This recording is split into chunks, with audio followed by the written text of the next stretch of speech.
yeah ចឹងយើងមកជជែកគ្នាទាំងអស់គ្នាជាមួយនឹងការប្រើប្រាស់កិរិយាសព្ទ have នេះបាទការប្រើប្រាស់កិរិយាសព្ទ have អូខេ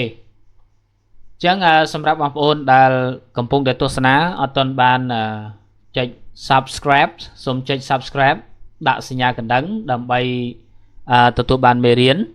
ហើយជាប្រចាំតាមដានមេរៀនជាប្រចាំផងដែរបាទអរគុណច្រើនតោះយើងបន្តចឹងយើងថ្ងៃនេះយើងមកសិក្សាអំពីកិរិយាសព្ទបាទ to have យើងប្រើជាមួយនឹងបរិស័ទរបស់យើងអូខេយើងមាន7បរិស័ទប៉ុន្តែនៅក្នុង to have នេះយើងប្រើតែនៅក្នុង present present tense ទេនៅក្នុងបច្ចុប្បន្នកាលធម្មតាទេយើងអត់ប្រើនៅក្នុងកាលជ្រៅជាងនេះទេយើងប្រើតែកាលធម្មតានឹងយ៉ាពីព្រោះ have កាលណាយើងប្រើជាមួយនឹង perfect មួយទៀតវាបាទមានរឿងផ្សេងមួយទៀតអូខេអញ្ចឹងយើងប្រើជាមួយនឹង present tense អូខេយើងមើលកាលពីយើងនិយាយគ្នាលើកមុនជាមួយនឹងបរិស័ទរបស់យើងដែលយើងមានពាក្យហៅពាក្យ can ដែលត្រូវប្រើជាមួយនឹងកិរិយាសព្ទទាំងពីរនេះណាទាំង have ហើយនិងទាំង can អញ្ចឹងថ្ងៃនេះយើងជួប can យើងជួប have មុនហើយយើងមើល form មើលទម្រង់ affirmative មុនគេយ៉ា affirmative នេះគឺជាទម្រង់ស្របជាប្រយោគស្របអូខេអញ្ចឹងនៅក្នុងប្រយោគស្របនេះដែរយើងមានទម្រង់របស់យើងគឺយើងមានបែងចែកបរិស័ទរបស់យើងមាន I he she it we you they អញ្ចឹងយើងបែងចែក have នេះទៅប្រើជាមួយនឹងកិរិយាសព្ទទាំងអស់នោះអញ្ចឹងយើងមកមើលកិរិយាសព្ទយ៉ាយើងមកមើលកិរិយាសព្ទ have I យើងប្រើជាមួយនឹង have បាទ I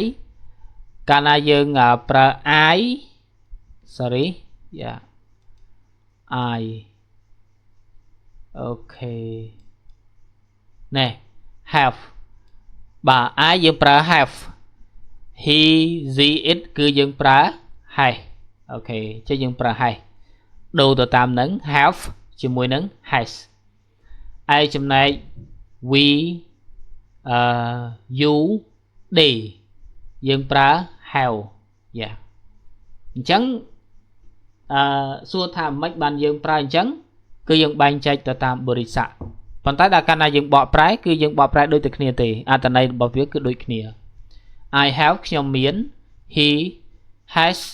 គាត់មាន she has គាត់មាន it has គាត់វាមានអញ្ចឹងការបកប្រែតែមួយទេដល់ពេល you we they យើងប្រើជាមួយនឹង have we have យើងមាន you have អ្នកមាន they have ពួកគេមានយ៉ាអញ្ចឹងយើងបន្តជាមួយនឹង interrogative មួយទៀតយ៉ាអានេះគឺជាប្រយោគ interrogative ប្រយោគសំណួរកាលណាយើងមកជាប្រយោគសំណួរគឺយើងត្រូវ convert បាទយើងត្រូវ convert have ណែទាញ have យកមកដាក់ខាងមុខមកយ៉ាយើងប្រើ have យកមកដាក់ខាងមុខអូខេអញ្ចឹងកាលណាតែយើងប្រើ have មកដាក់ខាងមុខបាទប្រើ have មកដាក់ខាងមុខនេះគឺយើងI នៅមានតែ I ទេដែលយើងដើរតួជា capital letter យ៉ាអញ្ចឹងមានតែតួ I មួយទេដែលយើងដើរតួជាអក្សរធំបាទយើងត្រូវសរសេរអក្សរធំជានិច្ច have I បាទតើខ្ញុំមានយ៉ាពាក្យ3នេះពាក្យ3នេះ sorry យ៉ា3យើងមើល3នេះបាទ3នេះបាទមាន he she it កាលណាយើងប្រើ has នៅខាងមុខហើយ3នេះគឺត្រូវតែជា capital ត្រូវតែជាlower ដែល lower uppercase យ៉ាជាមួយនឹង lower គេហៅថាអក្សរតូចអក្សរតូចយ៉ា small letter តែម្ដងបាទអញ្ចឹងមានន័យថាវាប្រែប្រួលតែ I មួយទេយ៉ា has I'm sorry has he has she has it តើគាត់មានតើនាងមានតើវាមានអូខេដល់កាលណាប្រយោគសំណួរជាមួយនឹង how ជាមួយនឹង we you they យើងទាញ have យើងមកដាក់ខាងមុខដូចគ្នាបន្ទាប់មកទៀត you រួច they ដែលយើងប្រើ have we have you have they អូខេអញ្ចឹងមានន័យយើងដាក់រួមបែបនេះមកប៉ុន្តែនៅក្នុងការបំបែកប្រើគឺយើងប្រើមួយណាបាទអូខេកន្លែង command នេះគ្រាន់តែការដាក់រួមទេយ៉ាតើយើងមានយ៉ា have you តើអ្នកមាន have they តើពួកគេមានអូខេនេះគឺជាប្រយោគសំណួរយើងចូលមកដល់ negative ម្ដង negative គឺប្រយោគបដិសេធនៅក្នុងប្រយោគបដិសេធជាមួយនឹងពាក្យ have នេះគឺយើងត្រូវថែម not I have not I have not ដល់កាលណាយើងធ្វើឲ្យទៅជាទម្រង់ខ្លីនេះទម្រង់ខ្លីបែបនេះបាទគេហៅថាបំរួញឲ្យខ្លីគឺយើងទៅជា haven't I haven't he has not she has not it has not ដល់កាលណាយើងបំរួញវាឲ្យខ្លីទៅ he hasn't she hasn't it hasn't នេះគឺការបំរួញវាឲ្យខ្លីណាបាទអញ្ចឹងយើងមើលពីខាងលើមកគឺខ្ញុំអត់មាន he hasn't គាត់មិនមានឬក៏មិនមាន she hasn't នាងមិនមាន it hasn't វាមិនមានដល់មក we have not you have not they have not ដល់កាលណាយើងបំរួញឲ្យខ្លីដាក់ថាម៉េច we haven't you haven't they haven't បំរួញឲ្យខ្លីណាយើងមិនមានអ្នកមិនមានពួកគេមិនមានអូខេអញ្ចឹងយើងមើលទាំងអស់បាទយើងមើលទាំងអស់នេះ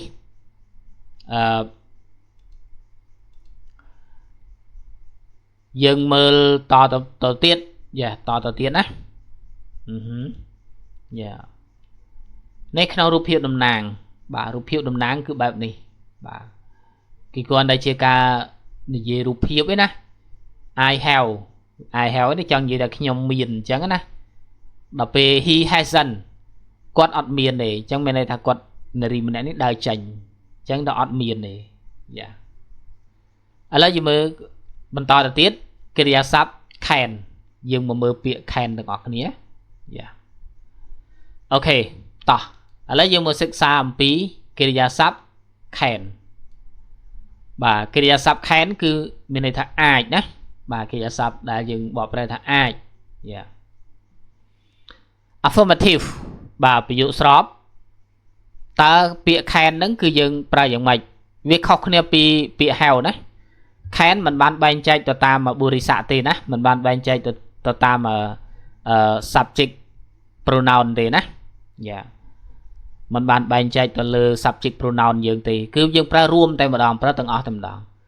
I can you can he she it can we can they can ឃើញទេ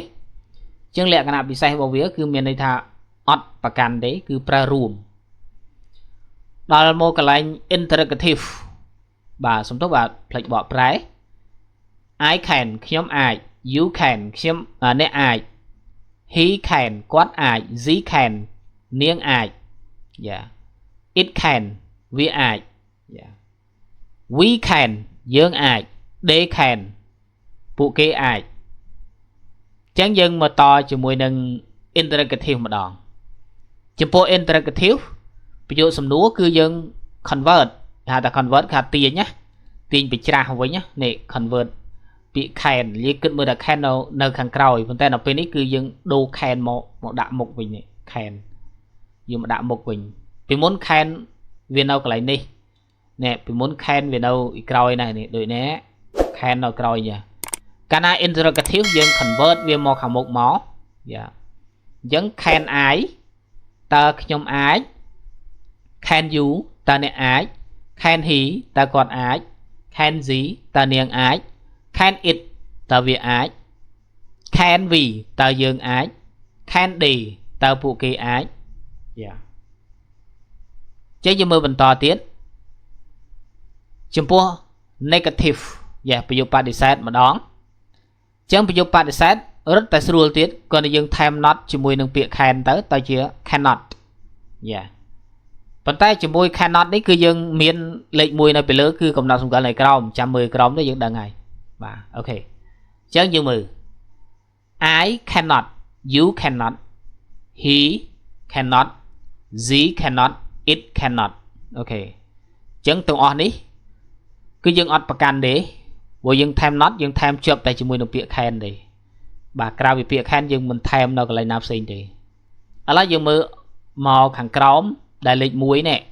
nè cái lại lịch muối này cái đã thà lịch muối sủng cơ đấy cái mơ màu crom in conversation yeah in conversation yeah in conversation we generally shorten cannot to can't yeah thế đấy chẳng nó không cách sanh tình nghĩa chỉ tu tao dương bầm ruồi ở khay này bịa cannot tao chỉ bịa thá can't dương apostropheแบบนี้bắt đầu mà tiết số sum lên dương án cứ can't nè số sum lên dương án cứ dương miên sạ nó cái đà lý dương can't đôi để khâu rụp hiệp ninh chẳng cái gì thà he can eat đọc bên một khăn ấy he can eat yeah chẳng vì cứ chỉ bà ca pra muối đà ở clay bà he can't eat cái này he can't eat bà clay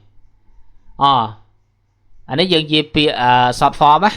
bà ở lấy dừng to chôn một khăn cái này nhà opposite yeah opposite cái hạt tập tôi á bị tôi này tôi á yeah good yeah good tôi đừng ấy bad nè bà nè well bà well đấy cứ ló tôi nứng badly dáng cọ little tôi tay tôi nứng ấy tôi nứng much trơn yeah ok chẳng ní cứ chỉ á là cái nạp pía tôi tỏ ở đây dương mình to từ tiến vô lấy việc cà phê việc kén chỉ mùi nâng tùm rong sầm nùa nè ok chẳng dương mà mơ clear muối đài kia này gì sầm khăn để nó không bị điên bao giờ cái nè bà clear sầm khăn đấy yeah phrases bà dương mà mơ clear từng ngọc này riêng bị clear phrases yeah a little but not very much bằng tách bằng túi bàn tay mình chưa ra nà thì nè clear kinh chắc nè on your left on your right nấu kháng chuyên đại nè nấu kháng đam đại nè I'm sorry khiêm sầm tù alright mình ấy tế yeah what is wrong with các thầy nứng rồi cả miền bánh hà ấy nứng miền bánh hà chỉ mùi nứng ấy nứng yeah từ họ thả what is wrong with your car ta lan rồi bọn nè các thầy nứng rồi cả ta lan bọn nè miền bánh hà ấy nứng yeah ta tiết cái này I think so yeah